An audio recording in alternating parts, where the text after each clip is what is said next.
Hi, my name is Kelp, and this is The Lion of Poetry.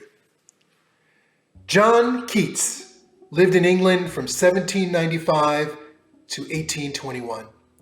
He died way too young, at the tender age of 25, from tuberculosis. He was the ultimate suffering artist. His life was full of misery. His father died when he was 8 years old. His mother died when John was 14 years old. His younger brother Tom also died from tuberculosis. As you can imagine, he suffered from financial hardship throughout his young adulthood. He studied to be a doctor, received his license, and practiced for a short time, but his real ambition was to be a poet. And he gave up medicine for poetry. I like the sound of that. Keats is considered a second-generation romantic poet. As you'll recall from our episode on Coleridge, who was a friend and a mentor to Keats, the Romantic movement was a reaction to the industrialization that was going on in England in the 1700s, and there was this veneration of nature. The Romantic movement was also a reaction to the Age of Reason, or the Enlightenment of the 1700s, which elevated reason and rationalism as the guiding forces of life. As Descartes said, "I think, therefore I am." The Romantics said, "Don't think, feel." They elevated the sensory experience of the world over the rational experience. They trusted only their senses. The truth for them was what you can see and what you can feel. And John Keats is considered by many to be the greatest sensory poet of all time. So Keats was a full-time poet from the age of 19 till about 25, when he became too ill to write. In those 6 years, he was very prolific and continually experimented with different poetic forms and styles. With a few exceptions, Keats' poetry during his lifetime was not critically accepted. The truth is, he improved as a poet throughout his lifetime. His later poems were much better than his earlier poems. But nonetheless, the critics were never kind to him, and when he died, he considered himself a failed poet. The epitaph on his gravestone, which he wrote himself, was, "Here lies one who was writ in water." He thought his reputation would be washed away with time. Instead, his reputation has grown over time. Percy Shelley wrote a long elegiac poem about Keats called Adonais, which ultimately helped to spark posthumous interest in Keats and his poetry. Aside from his other miseries, he also had a passionate, though doomed love affair with a woman named Fanny Braun, and he dedicated his sonnet Bright Star to her, among other poems. Of course, the challenges in their relationship came from his financial stresses and ultimately from his ill health and his early death. Their relationship was the subject of an excellent movie that came out in 2009 called Bright Star, which I highly recommend. Final note. With his medical training, Keats was very aware of the seriousness of tuberculosis. However, he unfortunately suffered from the limitations of 19th century medicine, which, for example, further exacerbated the loss of blood from TB by using bloodletting as one of the treatments for the disease. Deathly sick, Keats traveled to Rome at the end of his life in the false hope that the warmer weather in Italy would help his condition. He died in Rome, where there is now a museum celebrating him and his fellow romantic Shelley. And I visited that museum when I was in Rome a few years ago. Here is a picture of me with the death mask of Keats. He used to make plaster masks of people when they died, often while they were still on their deathbed, as a way to memorialize them.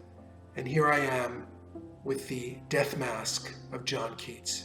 Now, last episode, we spoke about Pablo Neruda's Ode to My Suit. As you'll recall, we said that an ode is a lyric poem addressing a particular subject or object, often written in an elevated style. Keats wrote 5 famous odes, and perhaps the most famous is Ode on a Grecian Urn. Now, this is not an easy poem. The language is difficult, and the poem itself is almost incomprehensible on a first reading, but it's worth the effort. So let's dig in. First, a few basics. An urn is something that holds ashes of someone who's died. A Grecian urn is from ancient Greece. Keats probably saw this Grecian urn in a museum.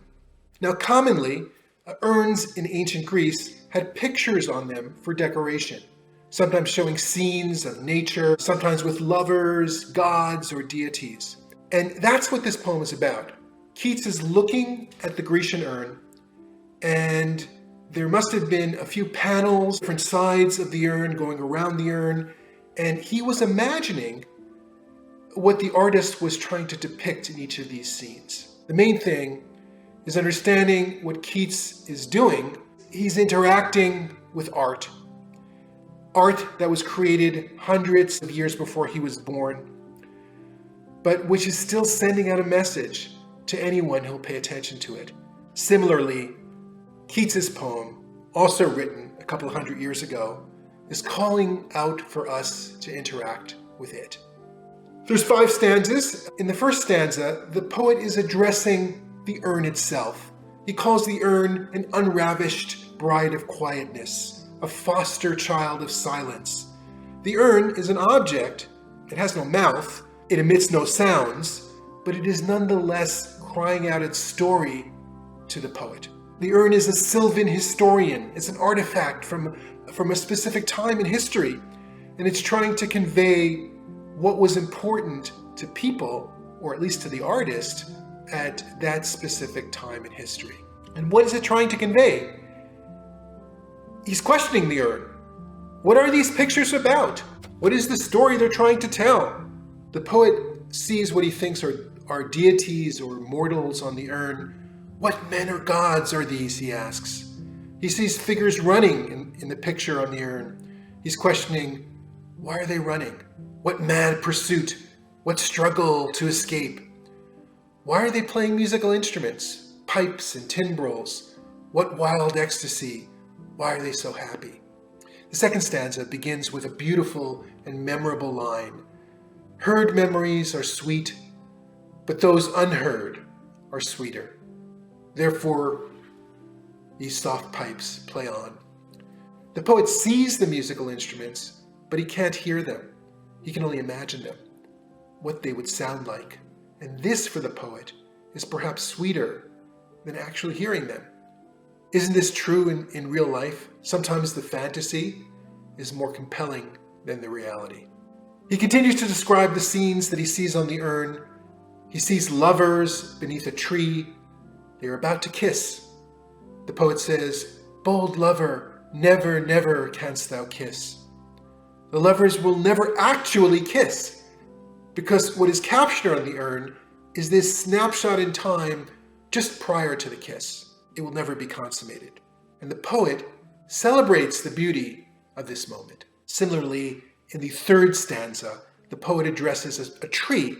He says, happy, happy boughs that cannot shed your leaves. The tree is captured forever with its leaves. It's not going through the seasonal transformation of losing its leaves and having to have them come back in the spring. What's captured on the urn is this one beautiful moment in time when the tree is in its full glory, forever young. In the fourth stanza, there's yet another scene depicted on the urn where some kind of mysterious priest, or so the poet imagines, is leading a heifer or a cow to some kind of sacrifice. It may just be a farmer leading a cow, but the poet imagines something more exotic, something more serious, more holy. So we see the interaction between the art itself and the observer of the art.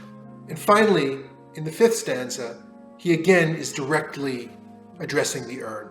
This urn, which has so excited the poet's imagination. There's something going on here, something transcendent, which is expressed in the last lines of the poem. These enigmatic lines. Beauty is truth, truth, beauty. That is all you know on earth and all you need to know. So much has been written about these lines, so many varied interpretations. In a letter to his girlfriend, Fanny Braun, Keats wrote, I have loved the principle of beauty in all things. I believe that what Keats is saying is, this urn, just like Keats's poem, has captured a moment in time. This moment which is fleeting because time marches on. This moment is captured and eternalized in this piece of art. This is the principle of beauty that John Keats is talking about. In the real world, beauty withers over time. The seasons come and go. Time takes its toll. But not the beauty of art, as seen on the pictures of the urn, and as seen in the poem by Keats.